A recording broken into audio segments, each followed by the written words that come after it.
देखिए, ये मेरे लिए सौभाग्य की बात है कि भारतीय जनता पार्टी ने मुझे ये अवसर दिया और ये होली का जो शुभ अवसर है, आज होली के शुभ अवसर के ऊपर, और मैं यही मेरा मकसद है कि किस तरह से देश के अंदर और ज़्यादा खुशहाली आए,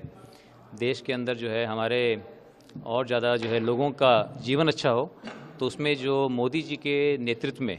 हम चल करके हम काम करेंगे। मुझे पूरा विश्वास है कि हम अपने भारत को एक विकसित भारत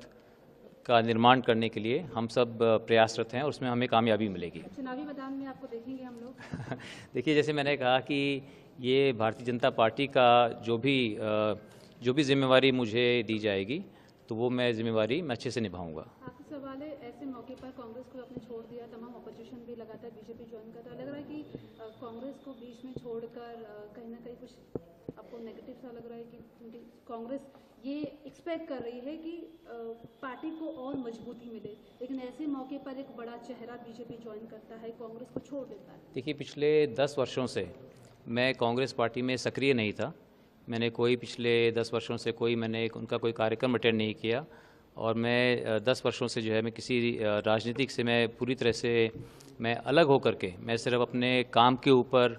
सोशल वर्क के ऊपर, यूनिवर्सिटी के ऊपर, इन चीज़ों के ऊपर मैं ध्यान दे रहा था। तो मैं नहीं समझता कि मेरे जाने से उनको कोई फ़र्क पड़ेगा, क्योंकि मैंने वहाँ पर ना तो कोई मेरे पास कोई कार्यभार था, ना ही मैं किसी तरह का कोई कांग्रेस पार्टी में कभी भी मैं कोई पदाधिकारी नहीं था। तो इसलिए और 10 वर्ष हो गए जब तक मैं वहाँ पर था, मैंने वहाँ पर अपनी जिम्मेवारियाँ निभाई और पिछले 10 वर्षों से मैं कांग्रेस पार्टी से पूरी तरह से मैं किसी तरह से भी मैं सक्रिय नहीं हूँ। तो इसलिए मुझे नहीं लगता कि उनको कोई फ़र्क पड़ेगा। और अब जब मैं दोबारा से मैं राजनीतिक जीवन में आ रहा हूँ और मैंने भारतीय जनता पार्टी को मैंने ज्वाइन किया है, तो मैं अब भारतीय जनता पार्टी की नीतियों पर चलकर हम सब मिल कर के अपने सपनों के भारत का निर्माण करने के लिए हम प्रयासरत होंगे।